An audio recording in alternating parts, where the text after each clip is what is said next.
Okay. We are back. Welcome to the Leadership Launchpad Project. I'm Rob Kalvarowski, and as always, the yin to my yang. Susan Hobson's here. Susan, how are you? I am fabulous. We are 2 weeks away from summer. That's right. The countdown is on in this household, as you can tell. How about you, sir?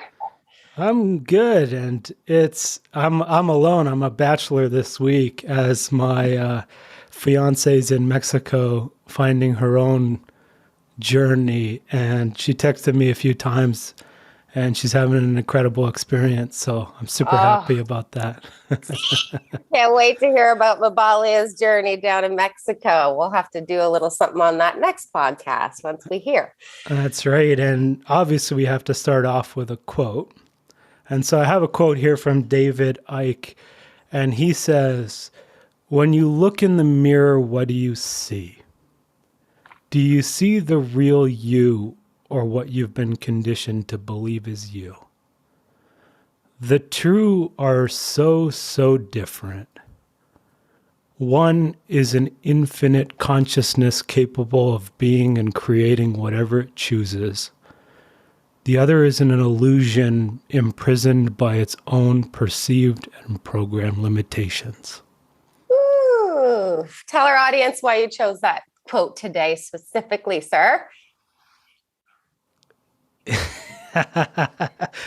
It's where we're going to go today. Oh, and yeah. It's also the journey of becoming your own leader.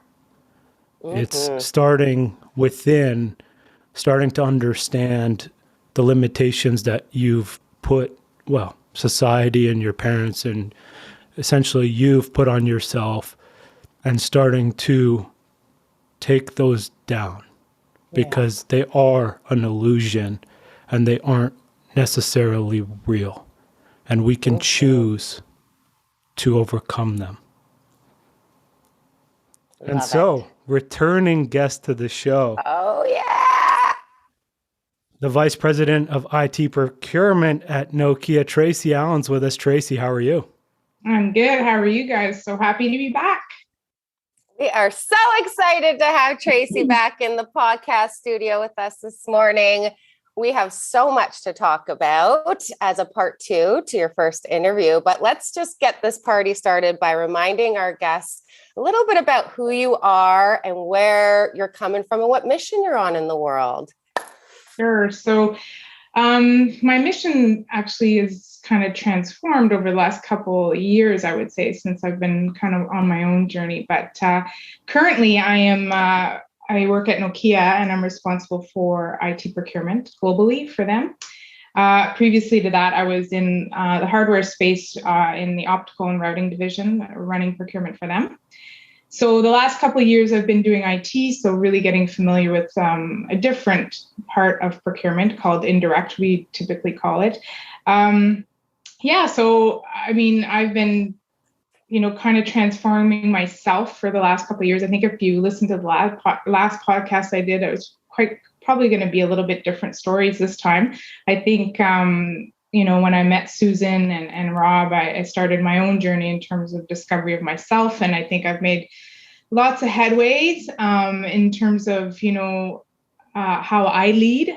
And I think actually, I remember the last podcast, the things I said, I think it'll be quite different. And actually, I want to talk about that today because I think it's really, really important as a leader, as you transform and when you really get yourself into putting people at the center of what you do and being compassionate and empathetic, you can really have better results. And I think I've learned that through the last couple of years, right? I think if people looked at me, how I led them 2 years ago, or before that, it's quite different the way I lead now. And I'm super proud of that. And I think I'm grateful for you and Rob, helping me through that journey, because I am now I look back and I'm seeing my people do it in their practice and I love it, right? It is so rewarding to see that come through. So thank you for your mission. And pretty much that's become my kind of mission with, my people, is actually really bringing that human-centric leadership into the business, right? And specifically for me, I'm in tech. We need it badly, right? If you look at technology space, traditionally, it's an old school kind of way of managing. It always has been, right, in a lot of spaces. And yeah, it's time for us to start transforming. And I'm super, super happy to be working with you guys. And we can talk about that a little bit more as we, talk about what we're doing today at Nokia. But yeah, so for me, my mission is really trying to help other people see the value of being a human-centric leader, right? And really kind of helping our people uncover all their potential so that they can really unlock what they have to be the best they can be without that, fear, control, leadership style that we've tend to have lived with and thought it was acceptable. So that's my mission. And that's, Tracy, you mentioned where I want to go. You said that you would have some different opinions than what you did last time. Mm-hmm. What would those be, and what was your journey like since we last had you on the show? Yeah, so I would say, I don't know, it was about a year ago maybe that we talked, right? Yep. In the podcast. So in terms of what I've changed in myself, so first of all, I've been working a lot on my mindset, and I thank you guys for that as well. And that has really kind of helped me uncover some of the beliefs, I guess, that leaders had kind of power over me, right? I was being shown this is the way you need to be, or that's the way I interpret it. It's not necessarily anybody's fault, but that's how I interpreted what they needed from me. And I've kind of now transformed that into, it's not about what they were that's not exactly what they were trying to tell me. I interpreted it that way, and I need to change that, right? If I look at a year ago, I would say I've really invested in myself, and I think I've done a good job at self-leadership compared to before, right? If I look back. And now what I see is that, we're working together at Nokia, and I'm seeing the transformation that's happening with my people and my peers and my colleagues that I work with at Nokia. And I get such rewarding feedback on the work that we're doing. And now we're starting to see that ripple effect kind of go through the organization and the buzz around people being happy. I had a session yesterday just to check in with the teams. And one of my colleagues said, I'm just happier in my private life, like my family. It has nothing to do with work. This program I'm taking with you guys, right? This self-leadership, this development, this work, this inner work, all this mindset strategies. I'm now just so grateful because at home I'm happier.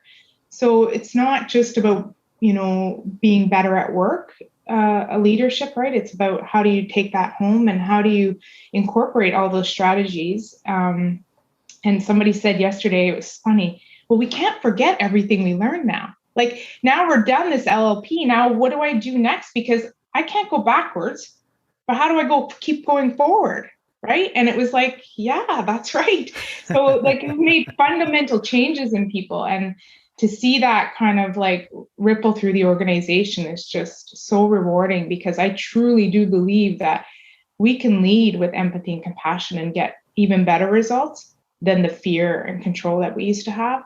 And that for me has been, I would say, from a year ago, and maybe not a year ago because I was starting to transform, but when I started and I look back at some of the techniques I was using, because I thought, and when you're also being managed in that way, the pressure gets really hot, right? And if that's the only toolbox you have, that's what you use. And you become, pretty tough, direct, demanding. And I was starting up an organization. So there was a lot to do in a short period of time. I had to do it, right? And I look back at that and I go, wow, amazing that these people are still with me today. One, thank you. And two, thank you for Susan and Rob helping me get out of that, because that was not going to be sustainable for the people, right? And now it's funny, I look at other leaders and I kind of try to lean in to try to help them see what the benefits I see in terms of human-centric leadership. So I would say I've done a huge amount of work. I'm a different leader today than I was for sure 2 years ago.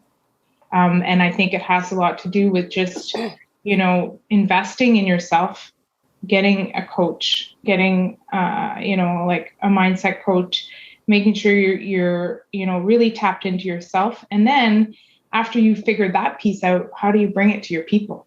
And that's the journey I'm on right now. Is just keep on feeding that to my people so that, we can do this across the company or even in tech anywhere, right? Because I think it's super, super important.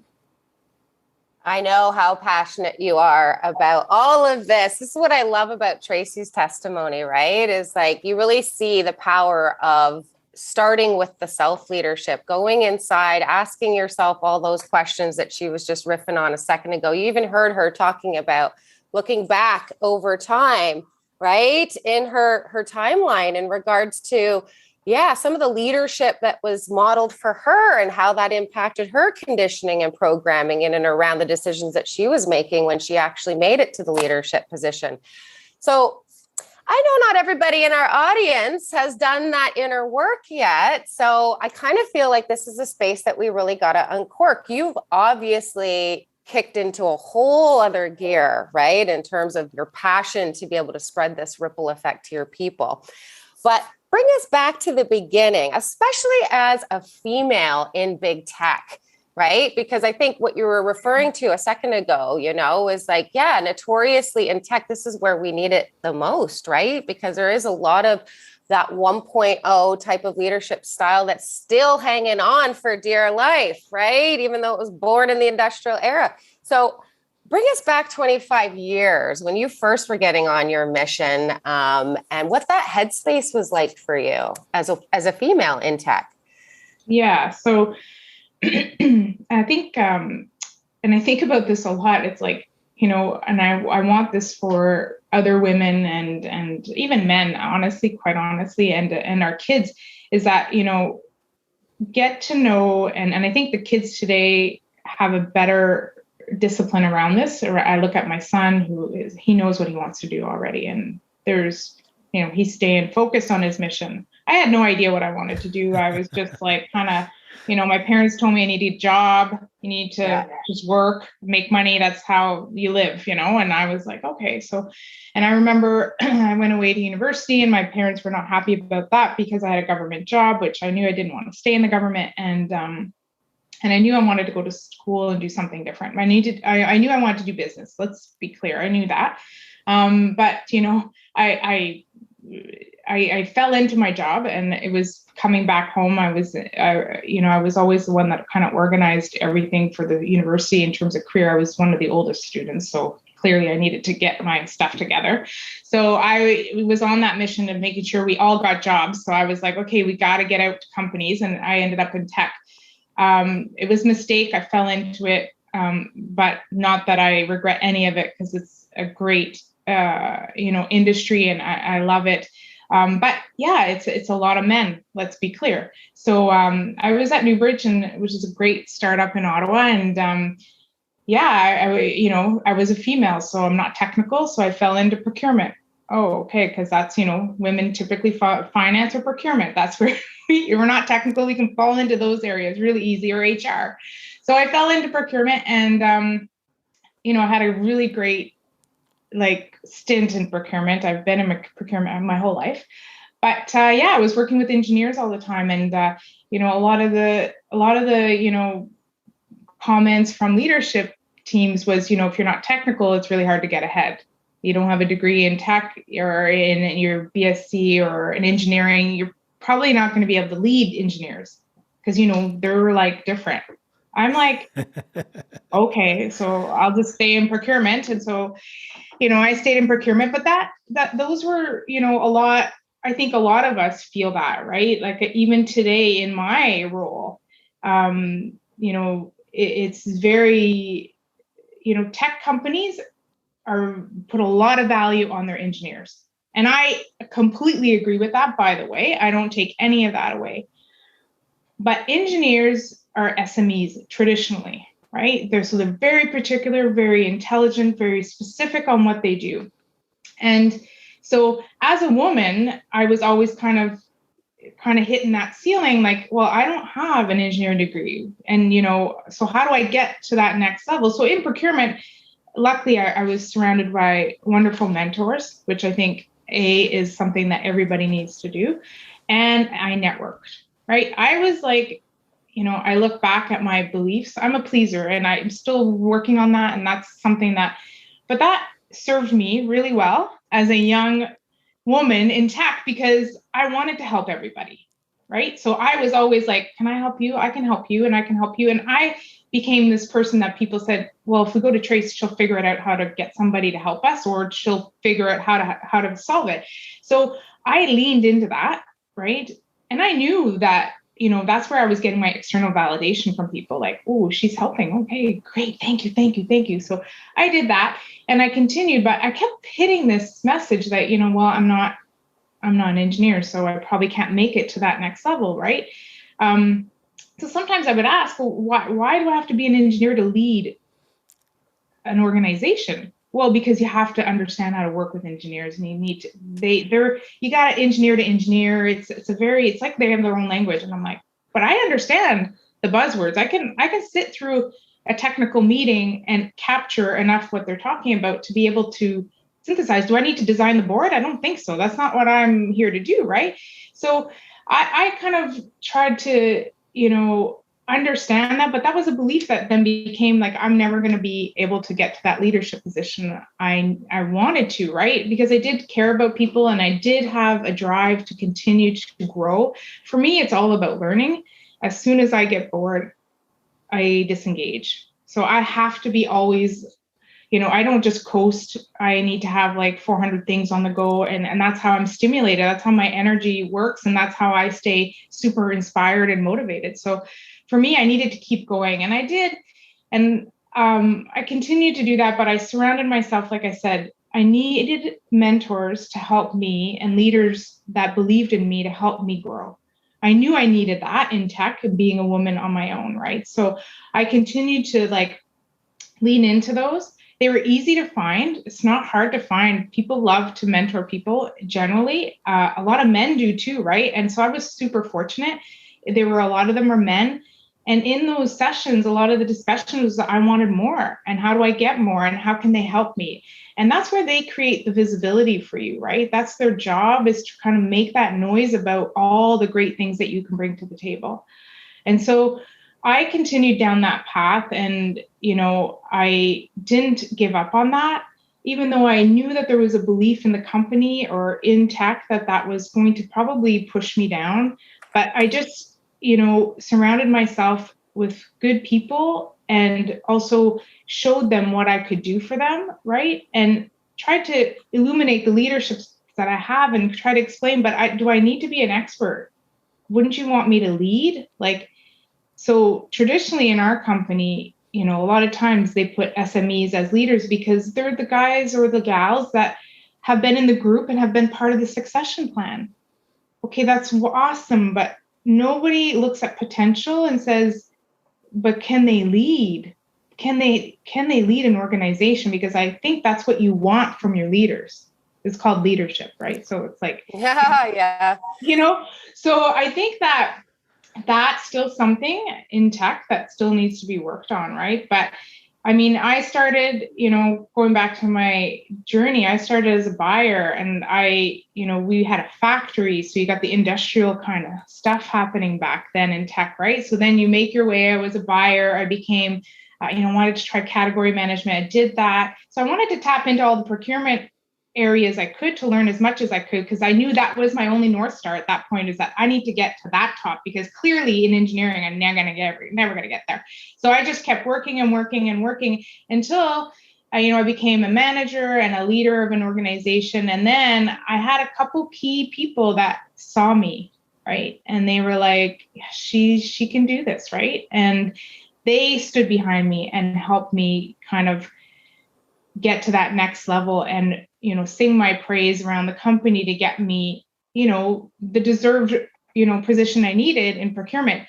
And that happened through, one of my leaders at the time that really saw what I could bring to the organization. And and then they started making those changes, and I was fortunate enough to get there. But again, I would credit that a lot to a lot of my networking and a lot of the mentors that I had, right? And not giving up on. And now, at the time when I was going through that journey, I didn't know what I've been telling you right now in terms of like seeing myself, or even saying engineering isn't required to be in leadership, right? I was on that train because the only thing that was being told to me was that, right? So I'm looking back now and saying, like, for other women, right? Don't let that sway you and deter you on the path that you're trying to get on. Anything is possible, and leadership skills are completely different than engineering skills. Completely different. And a good engineer doesn't make automatically a good leader.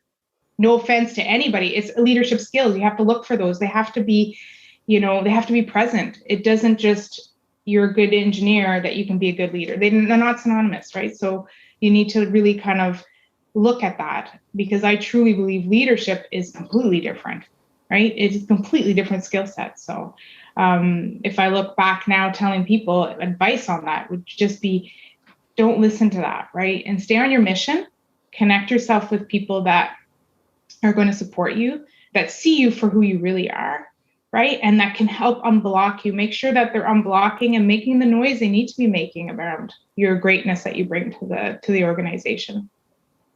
I love that. It's like such a wonderful way of really describing the strategy from a mindset perspective that is required, right? To get past those glass ceilings, especially for women who are trying to ascend into leadership, because it's so freaking rare still, right? Like the percentage of female executives is, what is it? It's like 10 or 15% on the Fortune 500 companies. It's brutal. So the one thing that you could control in all of that was advocating for yourself. And it wasn't even in the way you described it, like you fully knew that you had all that in your sweet spot from a leadership skill set, talents, strengths, attributes, like capacity. But you went out and you asked for help. You asked for support. You asked to be seen and to have that feedback from your mentors. Why is that so hard for us women to do, though? Because I kind of feel like that is a little bit of what I see as being the important ingredient to everything that you just riffed on that really made the difference for you. But I'm just curious if we can open up that space. Like, why is it so hard for women to advocate for themselves? I think, like, in my experience, is that I couldn't see myself, right?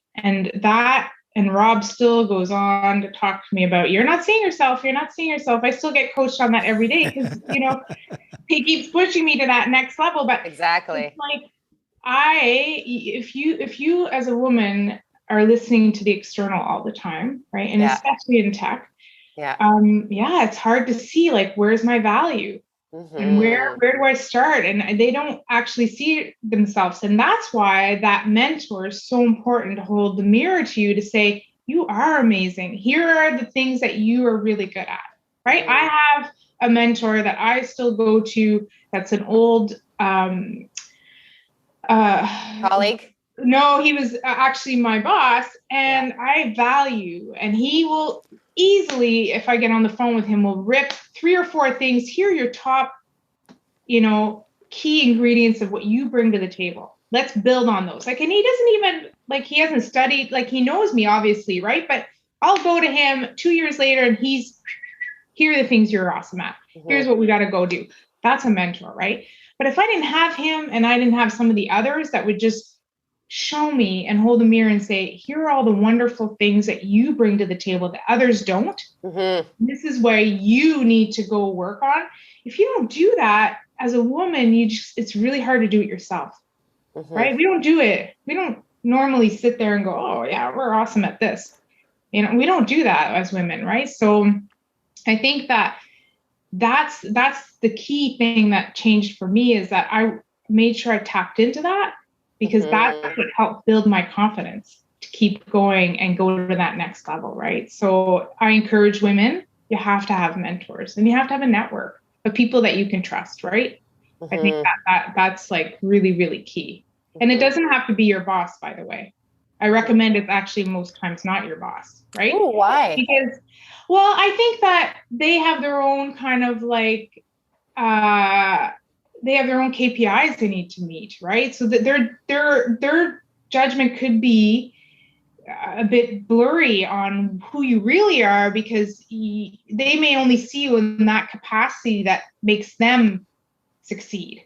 Right. And what you want is somebody who can see you for who you are and what you actually have as a whole picture, all those talents that you can bring, right? Where sometimes your boss could just have this one stream that they see that you need to deliver, and that could be an area that you're not strong in, but they're ignoring all the great things you have there because that doesn't serve them in their job, right? So you got to find people outside as well that can really see you for who you really are, that have a bigger understanding about what is needed in business or in tech, and can see that and not just make it about themselves or their success, right? So that's yeah, I totally agree with that. So and good. It's funny, Tracy, like, I just wanted to echo a few things that you mentioned. So yesterday I came across this statistic and I posted it in our group, but the skills emphasized in CEO job listings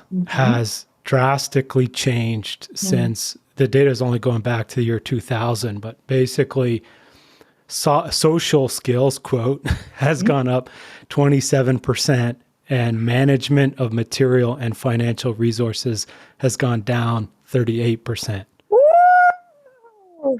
And so we are seeing that shift. And, Totally. I mean, obviously it's over 20 years, but we're seeing the shift towards this emotional intelligence, the empathy, the ability to manage people who are complex, becoming more important than the classic MBA, finance, EBITDA, that type of thing. So that's a great shift. And I totally agree with you on the mentor side, and it shouldn't be your boss. And that's the other thing that, Gary Ryan, who was on last week, and then also Bonnie Low-Kramen, who was on, I guess, a few weeks ago, sort of echoed the same thing. So Bonnie gave us the statistic that people on average have or receive leadership training at 46 years old. Wow. So this is like probably, at least 15 years between that and when you become a manager. And Gary brought up last week, yesterday in the real world. Yeah. That this is the importance of taking control and investing in your own leadership journey yourself versus waiting for your company to do it for you. Because you can make that investment at 25 or 30 and not wait till 46 to get that. And that will dramatically change your journey over those subsequent 15 years, which will dramatically change where you'll end up. And so there's a few things there. I totally agree with that. Now that I look like I'm 50 and I think, man, if I would have done that, like, you don't learn leadership in school. I graduated from business school, but it doesn't matter. You don't learn how to lead. And anyway, it was in 1997 or something. Like, it would have been totally different, right? So it's like that is such a great piece of advice. Like, right. And and Susan will tell you too, like, when I did the training with, on the high performance ascension, right? The HPA, I had to like seriously rack my brain, like, and think about it. Do I really want to do this for myself? And it was like this huge dilemma. A man would not do that kind of workaround dilemma. They would just slap down the money and move on. And I did it. I can attest to this as somebody who sees that. Like, both genders, and how they relate to that choice. I can attest to that. I kind of love this part of your riff where you're really talking about where you went from that being led in a 1.0 way, where it was power over, and that conditioning that was creating all that self-doubt in and around the imposter syndrome. Who am I to be a leader? I'm not an engineer, right? Like all of that in terms of the limited beliefs that you had to, the distorted beliefs that you had to battle your way through in the mindset strategy gauntlet. But the real TSN turning point in this story for you was not only just like you asking for help and starting to focus on what you could control, to advocate for yourself, to put yourselves in positions where you actually could receive that level of mentorship. I feel like the real return to empowerment for you and how you overcame that imposter syndrome was when your mentor actually started to reflect to you all these amazing, unique differentiators that you had in your sweet spot. And I think that is something that I really want to help our female listeners understand the power of, right? It's not only just learning how to see yourself, but learning how to identify with the things that maybe your male counterparts in tech don't have, that actually are stack ranking quite high on the list of leadership attributes here in 2022 that lead to max growth for your organization and your people. So that little piece right there in and around the differentiators, I know that we've worked on this, but like from a female perspective, what comes to mind in terms of some of those things that we really should be focused on, that we bring to the table, to the world, that the world needs more than ever? Yeah. So, yeah, I think that there's a lot of things that are very natural to us as women, right? That are different than men. And there's a reason for that, right? Like, I mean, we're just wired differently, right? It was funny. I went to a doctor yesterday and we were talking about stuff, and it was funny because he's a young doctor and he's just like, and I'm talking like a physical doctor, right? And he's like, yeah, we're totally different, men and women. And we were just talking about stuff. And I was talking about NLP, and he's teaching at a university and stuff. And it's just, it is a fact, right? Like, we're just different, right? We're wired differently. So we bring something very different as women to the table, I believe, right? I think that what comes natural for us is, we're mothers, so we nurture. That's just part of, like, if we didn't, we wouldn't be mothers. You know what I mean? So that's a little bit more challenging if I look at a man, depending on the man, of course, I'm not generalizing, but, I think it's more difficult for them for it to innately be natural at that, right? They would need to work at that, right? I would think. The other thing is, compassion, right? I mean, we have tons of compassion, tons of empathy as women, which again is a little bit more challenging maybe for some men to do, right? It's just not natural for them, to come to the table and start, maybe being empathetic and showing that at the table, right? It doesn't go with the armor that comes with I'm strong and all the stuff that we typically kind of talk about when we talk about men, right? So I think that also integrity, authenticity, those are very natural things for a lot of us women to have, right? And I think that really kind of like is important for us as women. And I think that we're kind of like ahead in that space compared to men. Like it or not, it is what it is. And men have been ahead of us in a lot of other areas, but now these are the areas that where we can be ahead, right? And I think that people in organizations now being led the way they have been led in that very command and control kind of way are really, and after COVID, I would say, are needing that compassion and empathy and flexibility. And, I mean, they need to talk. We've been locked up for a couple of years now in our homes without being social. And so I think that this is where women have kind of a leg up, right? And I think we could really show up for our people, and it's not a lot of work for us. It's very natural for a lot of us women. So I think that and that's where diversity, when we talk about diversity, I mean, that's where innovation comes, because we all have a different way of approaching things, and we all have different ideas and different backgrounds. So when you bring that to the table, it really creates a different dynamic, right? And it creates different results and the things that you're looking for. So I think that, I think women, we're now in the right space to kind of lean in and bring that to the table. Let's not like mimic what our male friends are doing, because I think we have something different to bring. And I think that's exciting. And I want women to do that, because a lot of times I do see that too, right? a lot of women trying to show up as, a little bit more, with the male kind of dominance and strong and armor. But that when we do that, people start mimicking and mirroring us, and that's not what we want, right? We want to bring that human touch to the discussion and treat people like human beings, not machines, right? So I think that, I think we need to lean into that as women and start kind of bringing that to the table. It may be uncomfortable for some men, right? Let's be honest, it could be, but it's worth the conversation, right? And I certainly have agreed and made a promise to myself, I'm not going to be different. I am who I am now, and I'm going to show up that way. And if it creates a little bit of uncomfortableness, well, that's growth, right? Yeah. There's that braid traded showing up. Yeah, I feel like for so long, women have been made to feel like that was a weakness of ours. Our how intuitive we were because of how strong and natural our empathy is.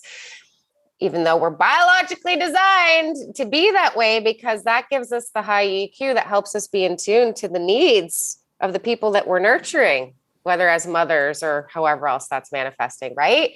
So that's why I say this is the TSN turning point for my females out there, right? Because this is absolutely when the world needs this more than ever. We just heard the stats from Rob in terms of from 2000 till now, how that's flipped upside down in terms of, valuing the importance of EQ, especially in the context of leadership. You can't be a heart-centric new school leader without it. So I kind of love that it went from this thing that we were like, oh, we can't bring our emotions to the office. We have to suppress all of that, put myself in the desk and become this armored up version of myself, right? And now it's like, no, that's not what we need. We need what you got. And we need that at the front of the room because we need to set that model so we can accelerate the growth that this whole space and business needs to see from a leadership perspective. Yeah. And I think like now I see it more of as a superpower, right? I say it's my superpowers now. It's not going to bring me down. It's not going to stuff me away. It's actually something that is different than others can't bring, because it's just in me, right? So I look at it as women have these superpowers. We need to be able to showcase them. We need to live them and bring them and, push our male colleagues and to get like with that, right? Be comfortable with it. It's okay, right? I think their wives will appreciate it anyway. So we're doing it for the fam. We're doing it for the work. We're doing it for everybody. Powerfully vulnerable. That's exactly. Yeah. So I got to ask, now that you are so fired up, you're on this mission more than ever to accelerate the ripple effect based on all this amazing inner work that you have done that has absolutely transformed you, especially in your leadership. But let's zoom all the way up to the rocking kit chair, since you've been working on this in the legacy locker room with us this year. Mm-hmm. What do you want the legacy of all of this to be for you? Yeah, I mean, for me, I'm kind of going through this like a little bit of a different transformation too, right? So, and that's what I love about these questions, because every time you ask them, they're different, a little slightly different, right? So like my legacy before would have been a little bit more narrow, and now I've kind of made it a little wider in terms of what I want it to really be and be richer and more. And you'll ask me in a year and it's probably even going to be a little bit different, right? Again. Yeah. It's like the definition of leadership. It just kind of keeps growing and changing a little bit. So in terms of legacy, I'm like really, really passionate right now on, and if you asked me if I looked at my podcast a year ago, I didn't even mention this, but because I wasn't even in there yet, right? I wasn't uncovering this, but right now I'm super passionate about helping other women. I've kind of working with an angel investment company in Ottawa to try to kind of help. It's called She Boot, and it's like a boot camp for women entrepreneurs that are trying to bring and get prepared for capital ventures to get investments. So I'm super, super excited about that. And I'm working with Invest Ottawa as well as helping for mentoring or what in any capacity I can help as a woman.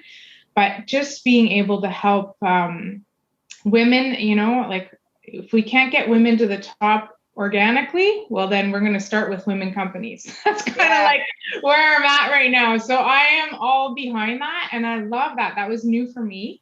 But wow, it's such a trip to be like with 25 women and all of us kind of putting in our investment and really kind of seek out and watching these wonderful women pitch, their tech. And they're all women CEOs, all women-owned companies, and I love that. And so I'm doing that in Ottawa, obviously, right? And I think it will be kind of nationwide at some point, right? But really exciting. So for me, I think if I look at my legacy, is one is being able to support and kind of unlock the potential of my own people as a leader, right? But I would also say I have this now kind of willingness and kind of mission to help other women in tech kind of help them kind of get their dreams come true, right? Whatever that is, and grow and just make this place a better place with more women in leadership, right? I think the overall kind of essence is really, I think the place that our kids are going to work and will be a much better place when we have a little bit more women leadership. It doesn't have to be all, right? But I look at the numbers. I think the number this morning I saw was, in Canada, only 5% are women CEOs and only 53% are actually in leadership. Like that. That's still small, right? So that's something that, I would say has changed from the last time we talked in terms of my legacy is I want to try to help women kind of, break through their dreams that they're trying to have in terms of, I am not an entrepreneur. You and I have talked about this. I don't want to be an entrepreneur. I think it's like, I admire them. Like, I think it's way too much for me, but man, if I can be behind that and helping them kind of take off on their rocket, that's kind of what I'm thinking about right now. So yeah, I think that's probably my biggest thing right now that I have going on. And like I said, my people, we're on this journey right now and I can see the transformation. I'm so excited for them. And I feel like so good about impacting them. And I couldn't have done it without you guys. So I'm not taking the credit for it, but I just feel like we're now seeing the transformation in people. And when you see that, that's like real stuff. That's not just KPIs. That's like the real thing for me, so I'm super, super passionate about that. So I want to continue that journey for sure. What's been the biggest switch for you to change that vision? Well, for me, it was, honestly, like COVID was when a place, and I think a lot of people say this, right, is when you had a time to slow down a bit. I wasn't traveling anymore. I wasn't running away. I wasn't, keeping myself busy all the time. You were at home. You were stuck at home. And that for me was probably like the place where I then realized, like, I had time to think. And I'm like, why am I doing all this crazy stuff? Flying everywhere, keeping myself busy from 7 till 10 at night, working. Like, what are my kids going to think? And I started thinking that, and then I met Susan, and then I met you guys, and then I just said I had a lot of work to do. Like, you guys held the mirror, and I was like, all these things that were limiting me in terms of seeing myself and having a better life. So for me, I think COVID was the first piece, because I think if COVID didn't happen, I don't know if I would have slowed down, honestly, right? So I'm not giving the credit to COVID, but then it was like that piece was the first piece where I could actually stop and think and really take the time to, reflect. And I knew it was going to be put for a long time. I couldn't move, couldn't go anywhere, had a lot more time, could do video calls, but you were at home. I shaved 4 hours of driving a day. Like, there was lots of things that changed. And that's when I kind of realized that I was living a rat race, right? And I didn't want to be there anymore, but I didn't know how to get out of it. So that's where, we started working together. And that's really the turning point where, I just started working on myself, and I was really committed to doing that, right? Like, and I remember even thinking about working with Susan directly just from a mindset perspective. And I, hemmed and hawed and about that for a while, about how much money I could spend and not, and nah, nah, nah, nah, nah. And now I look back and I go, it was probably the best thing I ever did, because I don't think I would have been able to do it on my own, right? I wouldn't have been able to, you can't do this work without having somebody there to walk you through that. Totally. I truly admire people who have done the work on their own. I think I've seen people that claim they haven't had any support, but they're really good. And I'm like, wow, that's amazing. But I think it's all based on your background and what you lived as a child. And so nobody's the same. So you just kind of have to take it. But for me, it was working with obviously Susan and you, Rob, and really kind of doing that work, right? And investing in myself. And if I could tell women one other thing is, please make the investment. It's worth it, right? You are worth it. I know I had to tell myself, I had to get myself there, right? But you are worth it. And it's game changer, right? In the way that you lead, in the way that you feel, in the way that you live, in what becomes important and not every day. So it's like we talked about at the beginning with the quote, right? Being in prison. I was in prison for a long time. I'm free. So I encourage everybody to kind of, if you have the opportunity to be free, I mean, it's worth it, right? And now I feel like I'm just kind of, now it's like I'm focused, right? I know where I need to go and I have clarity. So that has been a gift for me through the whole process. I love it. And everyone has the ability to be free. Mm-hmm. Because as the quote says, is the limitations are an illusion. But you have to learn what those limitations are to see it. And once you see it, that's the first step to seeing how they aren't real. Now, Tracy, we got to wrap up here. Thank you so much for joining us. Is there anywhere, if folks want to reach out to you, connect with you, where should they find you? I'm always on LinkedIn, so it's probably the best place to find me. I'm not much of a social media bug. I was late to the game on that, so I stick with LinkedIn, although I'm pretty active on there. So if you want to find me, you can connect with me on LinkedIn. Awesome. I'm pretty active there, so happy to connect and meet people. So yeah, I love it. So yeah, we'll drop Tracy's LinkedIn in the podcast notes. So if anyone wants to connect with her, or if you have an investment to pitch to the Dragon's Den, go out there. You can write into Tracy on LinkedIn, and obviously for us, head on over, hit subscribe to Leadership Launchpad Project on your favorite podcast platform. And for any leadership development programs, mindset coaching, psych safety, DEI, and more, head on over to elitehighperformance.com for all of that. Susan, is there anything you want to leave us with today? I love it.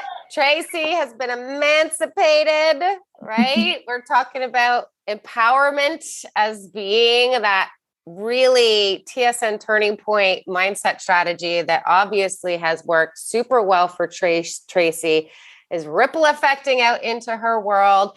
So yeah, I hope that is a huge takeaway for everybody, male and female, listening to this episode today. So many golden growth nuggets along the way in this interview, but I kind of feel like that's the big takeaway, right?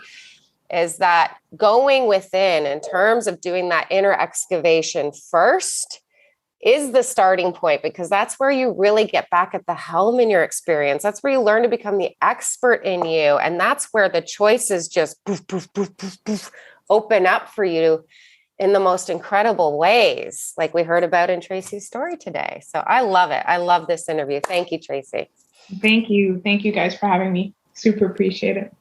I love it as well. And the one thing I just want to echo for folks, and we all know, and we've seen the data, that COVID changed the game for a lot of us.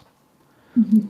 But there's something about even just allowing ourselves to pause, whether that's because a lot of folks actually, COVID has increased our workload on average. And if we can take a break, we can start to see. And I have a great quote here from Joseph Campbell. And he says, when we quit thinking primarily about ourselves and our own self-preservation, we undergo a truly heroic transformation of consciousness. And we see that in Tracy. I can attest that was for me as well. And so folks out there, go on that journey. Tracy, thank you so much for joining us. Everyone, thank you so much for listening, and we'll see you all next week. Bye, everyone.